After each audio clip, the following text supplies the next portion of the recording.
Vernomatic Productions. Are you ready? Live from the Metal Mayhem Studios in Rochester, New York. We are gold. And heard around the world by metalheads just like you. This is Metal Mayhem ROC. Heavy metal music. Your weekly dose of metal music, interviews, album reviews, news, and more. Want to be part of the show? Send us a message through our website, metalmayhemroc.com, or hit us up on Facebook and Twitter. Search Metal Mayhem ROC. It's getting nice and heavy. And now, welcome tonight's host, John the Vernomatic Verno.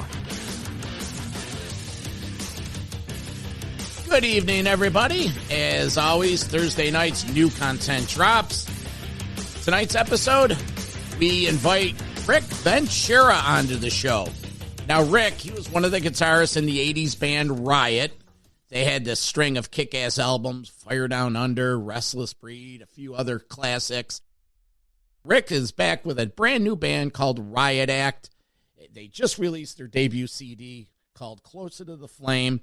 And they've secured a direct support for the Fall Raven U.S. Metal City Tour. Metal Mayhem ROC is promoting the local show up here in Rochester on October 13th. So we decided to get Rick onto the show to help promote the new CD, talk about the tour, which starts tonight in Jacksonville. This is the 22nd of September, so they're excited about that. And just general history of heavy metal shenanigans that he's been involved with. I invite you to get up to the Metal Mayhem ROC website, sign up for our weekly newsletter. That's a chance to stay in touch with everything we're doing up here. We have the live radio show. We have the weekly podcasts. We're promoting concerts. There's a merch page coming up real soon. So a lot of exciting things. Do us a favor, get up, download some past episodes. Recently, we had Nigel Glockler of Saxon on, Frank Bello a few weeks ago, and our History of Metal series that Metal Walt and Ian O'Rourke and I navigate. So there's a lot of good stuff going on here at Metal Mayhem ROC. That being said, let me get my metal brother, Metal Walt from New Jersey, up on here. Hey, Walt, are you there, my man? I am here, and we had a nice discussion with Rick Ventura of 70s and 80s Riot, as well as current guitarist and founder of RIOT ACT. I was very impressed by Rick. I think he was elaborated a lot on his upbringing in music, his time in Riot, some of the great artists they shared the stage with back in the early 80s, and really you could see his love for keeping the style of that music going and his willingness to stick it out on a limb in 2022 and form a new band and get out there on the road. So I think it's great. It's a testament to a guy of his craft. And for the listeners, go out and check out the new material. It's great. 10 new songs, a second CD of Riot songs re-recorded with his Long Island-based band, and just overall a nice guy. You know what the cool thing was that I got out of this is, even though Riot was a long time ago, and the band is sort of splintered into different versions of Riot, they're all still cordial. It's like a celebration of the band Riot rather than, disgruntled ex-members. Absolutely, and he made a comment about that, how current Riot 5 guitar player Mike Flint's actually played on one of the songs on his new album. So you can see, you're right, you're dead on there. There's still a camaraderie to keep the best of the music going. Okay, great point. Well, let's get into it. Rick Ventura, RIOT ACT. Hey, listen up. Now get that popcorn ready and grab a seat. Do it! As the Vernomatic presents this week's feature interview, exclusively here on Metal Mayhem ROC. So continuing in our series, The History of Metal, tonight, we have Rick Ventura, longtime guitarist of the band Riot, and his new project, RIOT ACT. Rick, welcome to Metal Mayhem ROC. How are you, man? Good, man. Thanks for having me. I'd like to introduce you to our co-host tonight, my good friend, Metal Walt from New Jersey. Hey, Rick. Pleasure to meet you. Nice to meet you, man. So we're real excited because Metal Mayhem ROC is bringing RIOT ACT up to Rochester in early October. Their direct support for Raven on the U.S. Metal City Tour. The band just released their debut, Closer to the Flame CD, and we just want to promote the show, promote the band, and just get everyone up to speed on what the band's all about. But, Rick, before we get into this, I want to share a little artifact from the Vernomatics vault going back to the spring of 1982. Walt, if you could bring up this photo for me, please. Oh, look at that. Okay. Wow, the Restless Breed shirt. Yeah, this is me in 1982, about 3 days after the Scorpions RIOT Rainbow show from the Rochester War Memorial. Yeah. Now, for continuity, you could see on top of that fabulous mane of curls, I have a Van Halen hat on. Oh, really? Yeah. Wow. Okay. But any case, there's the Vernomatic with some old Riot swag from back in the day. Yeah, you got the shirt on. Cool. It'd be cool if we could fit into that. So I don't even have that shirt. Well, you know what? I'm gonna pass the baton over to my co-host Metal Walt, and he's gonna get things going. So Rick, I think we definitely want to spend most of the show today talking about Riot Act, the album, the tour, how the origins of the band came together. But I think it's important for us, as well as the listener, to touch base on your background in Riot. So you played on 4 albums: Narita, Fire Down Under, Restless Breed, and Born in America. Of course, you co-wrote some of the songs. There's many classics on that, such as Swords and Tequila, Outlaw, Fire Down Under, and Hard Lovin' Man. And you played with 2 different singers, Guy Speranza, Rhett Forrester, both who have passed away. And of course, with Louis Cavalis, who, again, would be an important spark in the forming of Riot Act. So tell us a little bit about that period of life from, let's say, 78 to 84 and your involvement with Mark Reale and Riot. Yeah, well, that was that was the genesis of what was to become the classic Riot lineup. I came in right at the beginning of Narita. Lou had left the band. I was always around the band because Mark essentially was a neighbor. He lived around the corner from me. And that's how I met Riot years before that, when they were doing covers. I would walk down this block and I hear music blasting out of this house. I'm going, what is going on here? And that's how I wound up running into Mark. And ever since that day, it just that was my go-to house every day. I watched the band go through changes, covers to originals, various members going in and out of the band, and it was total insanity, that house. There was just people going in and out of the house all hours of the night, day. It was really an amusing period, a really fun period, I have to say. And I was lucky enough to be asked to join the band when Lou left. I seemed to be like the logical choice since I knew the material. I was friends with everybody, and I was done playing with my cover band, and it was time to get real. What about some of those B albums themselves? What can you tell about maybe that period of writing or a little bit on the road? I mean, that was a sweet spot of time, 78 to 84. Yeah, the Narita, the album was in the works. There was a guy in Mark writing. Lou had written 49er, the riff, and I started to contribute. I contributed to on Waiting for the Taking on that tune. It was the first collaboration I did with Mark and Guy, and so it felt good. I felt like, okay. I felt like, okay, I'm part of the band now. It's always weird when there's a new member comes into a band, even though you know them, you sort of feel like a little uncomfortable at first, and you're concerned of how are you going to fit in. But it all worked out really well, and we wound up going on tour after that. It was just crazy. 1 minute we were in the basement, next minute we were opening for AC/DC. It was just really crazy.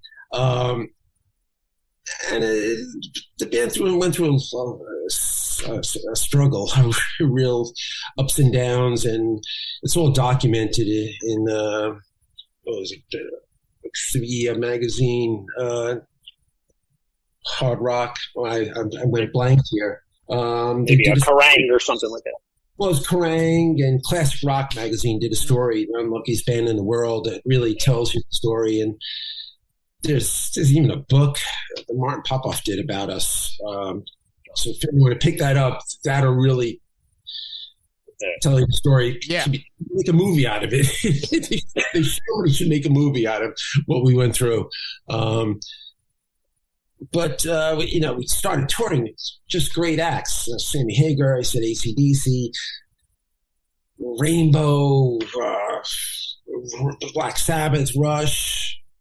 But everything led up to the Fire Down Under album, that was the album that really broke the band, I mean, not in a major way, but it really let people know who were fond of this music that, Riot was something to watch. That album seems to be on everybody's list as one of the great heavy metal albums. I started to learn this years later. I always thought it was good, but I never realized it was viewed that way until I'd meet people decades later and say, "Oh my God, the band's cool. Greatest album." We got here from Eddie Trunk, Don Jameson. It was just like unbelievable. Congratulations! It's a classic. It held up and has stood the test of time. But let's fast forward to 2019, 2020. And how did the Riot Act band come about? Who's involved in it? Let's see. It slowly started picking up speed around that period, maybe a year before. I'm trying to pinpoint how it all started. I mean, even a few years before that, when Mark Reale was in Riot, well, now it's Riot 5, but he was about to play B.B. King's in New York, and I hadn't seen Mark in years, and I was going to surprise him at that show. And unfortunately, he was very sick, and he had passed away, obviously. Riot 5 still did the show, and I was invited to come up and play. And I was kind of taken aback because I hadn't played any of those songs in years, and it was kind of exciting. I said, "Sure, why not?" Mm-hmm. So I played Towards the Tequila and Warrior with the band, and it was just a blast. And I started meeting some people after the show that were kind of shocked to see me there, and afterwards, I was just kind of blown away by the fans. They were coming up to me, and, they came to see the band, and they never, Mark wasn't there, obviously, but they never imagined, that I was going to make an appearance and play a few songs. And it really, really struck a chord in me, I guess. And after that, it happened again. I was invited, and Lou was invited to play at another show in Brooklyn. And the response was it was overwhelming. And it was like, wow, it's so great to hear you guys play. And then I was invited to play the Loud Park Festival in Japan in 2016. And we did the Fire Down Under album. And that was unreal. Unbelievable. The response and the fans lining up to meet the band and to meet me. And I was just like, I couldn't believe it. I just couldn't believe it. So it sort of lit a spark.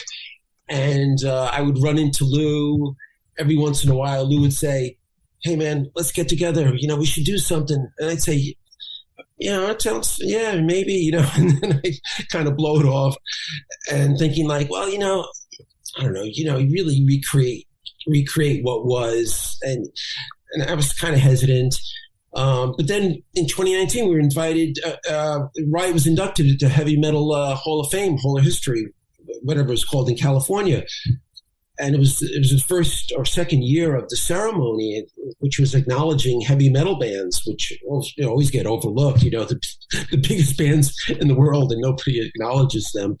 Like Maiden and Priest, and I mean, you know, everybody, you know. Oh, yeah. That's so we were inducted, and I was like, really? I didn't believe it. I wasn't even going to go. And my brother calls me up. He goes, "What are you, out of your mind? Of course you have to go, you know." And then I go with Lou and I. We go there. Eddie Trunk is the MC. He inducts the band and says, if anybody out there doesn't have Fire Down Under, go out right now and buy that record, you know. So after that, on the flight home, Lou just had this big grin on his face, and he's just looking at me. And I said, you know, yeah, let's do something, you know. So that's how it came about. And Rick, just commenting on that B.B. King show, I was at that show. Really? Oh. Yes, I was. It was January 2012. It was right after the holidays, cold as hell in New York City, and I just remember hearing that news that Mark wasn't going to attend, and I think he died about a week later. But I was there. I was right in the pit. That was one of my favorite clubs. It's such a sad story that one shut down, but I was down there when you played the encore, and really appreciated that show. I think Mark Flint's has really kept that flag going, just like you guys have as well. So there's always a connection. Mike makes an appearance on the 12-song disc that's part of Closer to the Flame. He plays. Invited him to play on 49er, so he does a great job on that. Tell us who's in the band. Don Chafin on vocals. Yep. Claudio Galinsky on drums, and Paul Ranieri, Mr. Fingers on bass.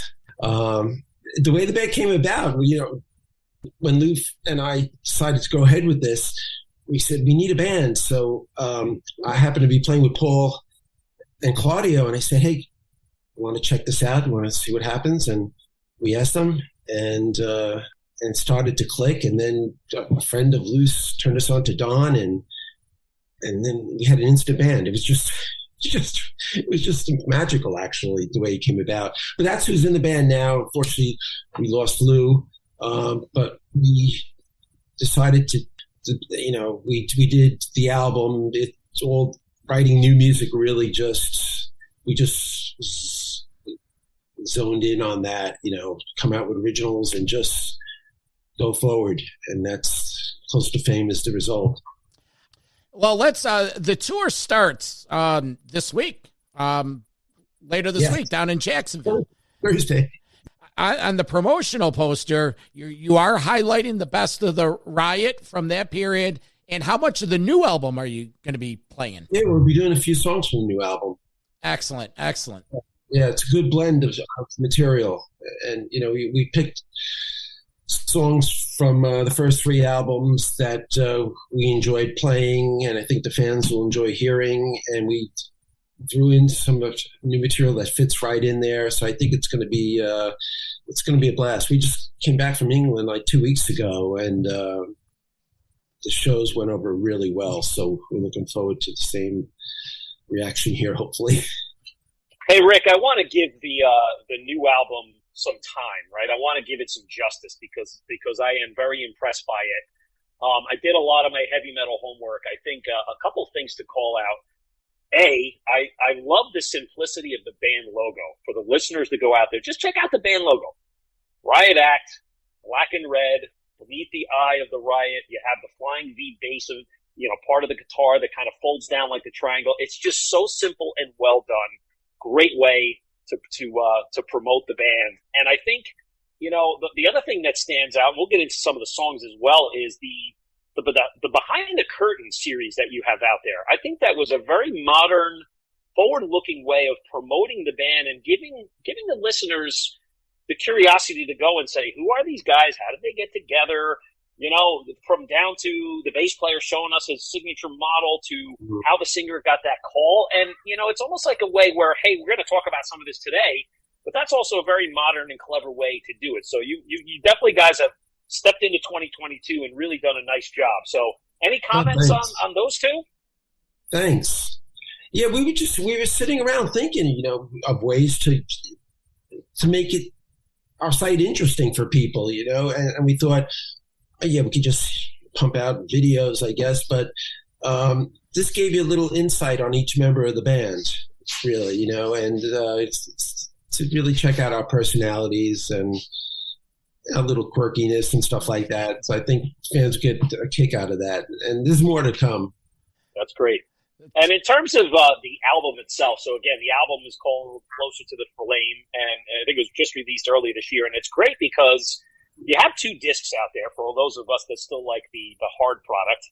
You have an album of 10 new songs, and then you have re-recorded, I think it's 12 Riot songs. You really get a great variety of it. But I will say my impression of the sound of the new material, right? It's any fan of Riot is from the 70s and 80s is gonna easily connect with that new material.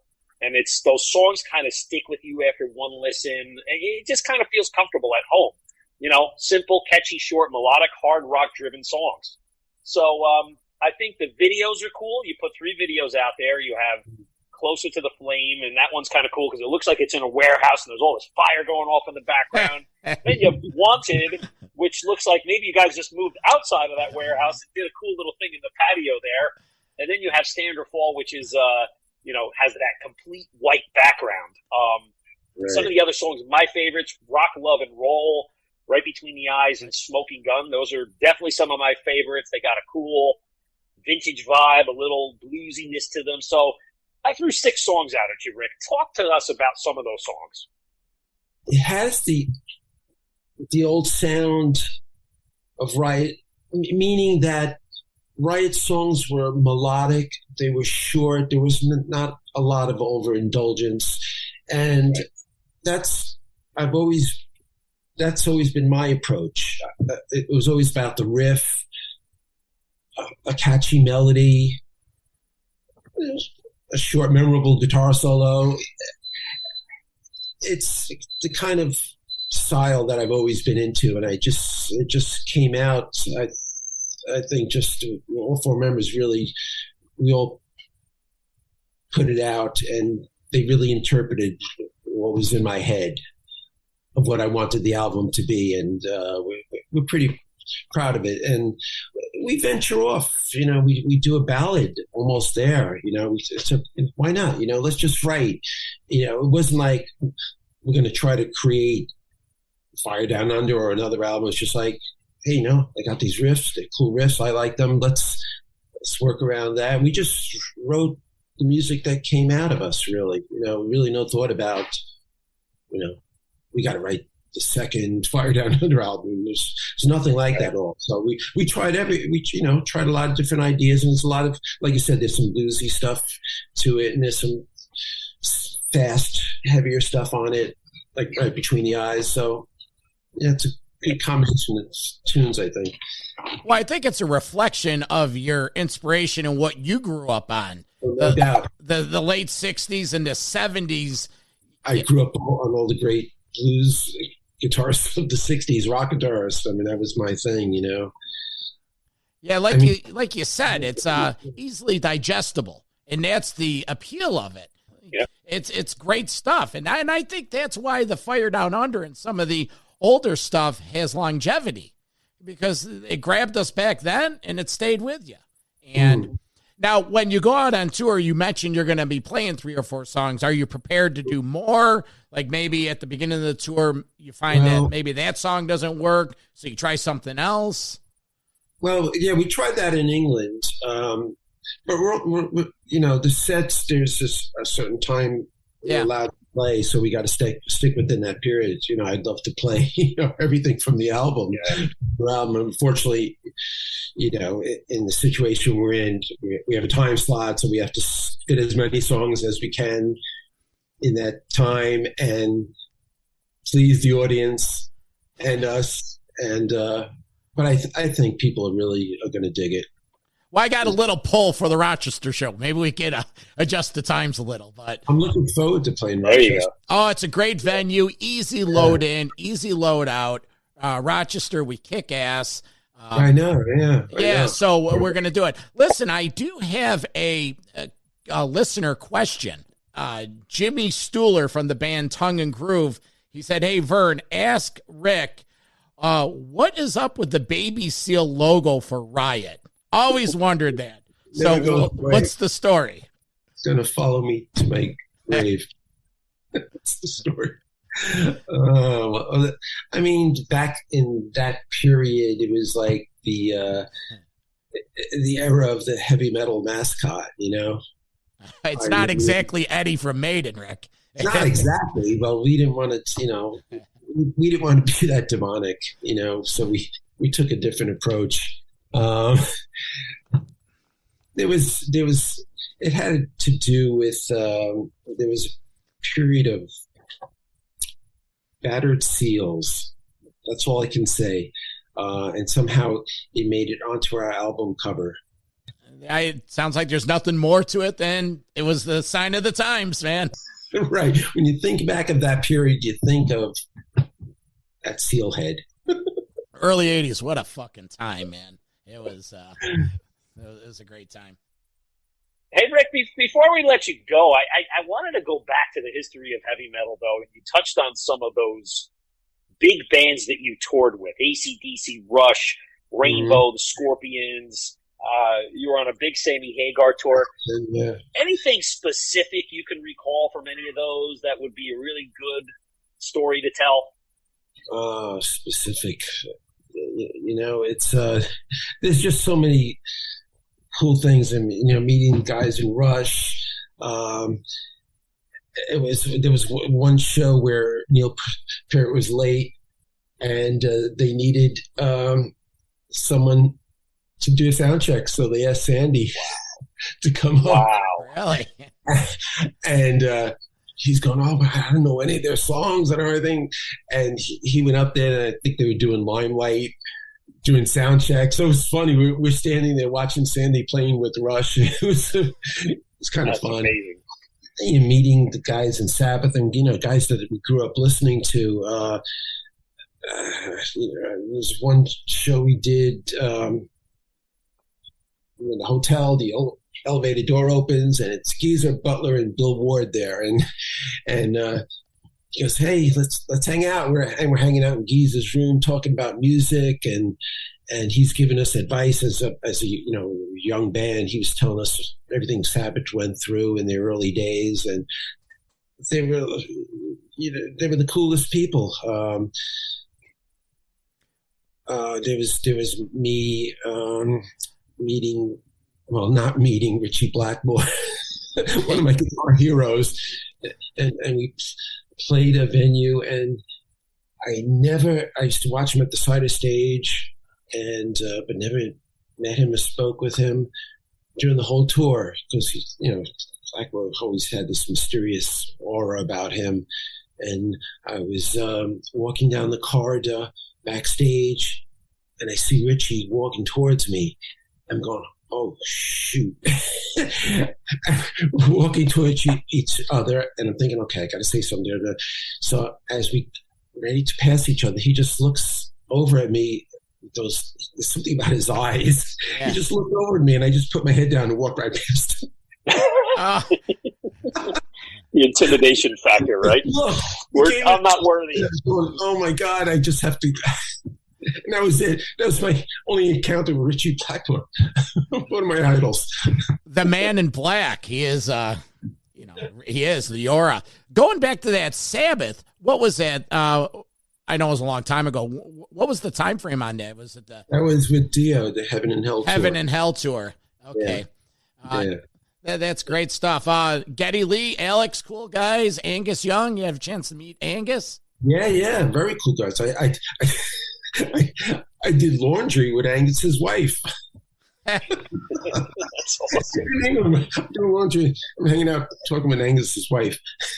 But that was doing the Bon Scott days, and yeah, they were cool. Just like you can hang out, have a drink with them. Very down to earth guys. Let's talk guitar heroes. Ever have a chance to meet Randy Rhoads or Eddie Van Halen? No. Unfortunately, I got to see Randy play. Yeah. Ozzy. I never met either of them. I would have loved to. I mean, when Eddie, first came out, my style is like pre-Eddie. Yeah. period. And, you pick up things from everybody, but when he came out, he was like, I remember I think I was playing in a Jersey. Well, no, it was 78, right? So when did it first Van Halen? Was that 78? February 78. Right. So maybe I was not even just about to get into Riot. And when that album came out, I was playing in the band on the Jersey Shore. And I remember every gig, my ride from Brooklyn to Jersey, it was just playing that record. Going, wow, this guy is unreal. This guy's unbelievable. And every guitar player, wanted to sound like him. And I just, what's the point? He plays the way he does. I play the way I do, maybe I'll steal something, but he was just so unique. And, but I grew up more with the Jimmy Page, Jeff Beck, Richie Blackmore, guitar players. I mean, the first guy I listened to was Clapton, back in the Blues Breakers and movies and all the, Albert King, Freddie King, those guys, and Buddy Guy, and those guys that really sparked me. So, like Walt says, when we do these interviews, we like to find out a little bit about, Rick Ventura, the person. Any hobbies you could share with us? You have a family, anything that's not, rock and roll oriented? Big sports fan, anything like that? Well, I played sports when I was younger. I always played baseball. And, but music really took over in my mid-teens. But I'm a tinkerer, so like I'm down here in my basement and I'm constantly working on guitars. And I mean, that's my hobby. I'm changing pickups. I'm doing this and that to my guitars. I'm like a total nut. Like I'll just wake up 2:00 in the morning and come down here and decide, That's all right, awesome. now it's the time to put new pickups in this guitar. And then I'll spend the next few hours tweaking my sound. And I work on my friends' guitars and I'm constantly taking things apart and just, I can't leave well enough alone. I'm like the tool guy, what can I do to make this better or modify it? That's me. Yeah, it sounds like you're a true prisoner to your craft and your love, and that's your hobby. Yeah. Well, Walt, you got anything else you want to run by Rick, or we good? I do not. I would just say appreciate it, being a listener and a fan. Thank you for the new material. It's great. Love the website, love the videos, love the band logo. Hopefully get to see a show. And I'd like to meet you. You guys keep it going. Yeah. Thank you so much. That's good to hear. That makes me feel good. And the guys in the band will definitely appreciate hearing that, that the album. We're getting really good response to the new album. Well, again, the debut CD, Closer to the Flame, Riot Act. Tour starts the 22nd. Direct support for Raven. We have the Rochester, New York show on October 13th up at Photo City. Rick, best of luck, and we will see you in a couple weeks. And we'll make your stay in Rochester the best stay of the tour. Guaranteed. All right. Nice talking with you. Nice talking with you, Walt. Say hi to your friends there. Yeah, I definitely will. Maybe I'll catch up with you at some point. I'll introduce myself. Yeah, do that. Yeah. It's been a pleasure, guys.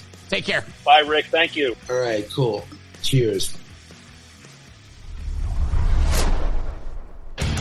Metal for life. Thank you for listening to Metal Mayhem ROC. Check out our website at metalmayhemroc.com for information on podcasts, archives, links to all our live radio shows, and all sorts of info. Please like, follow, and share with everyone, even your non-metal friends. And always remember to keep it heavy.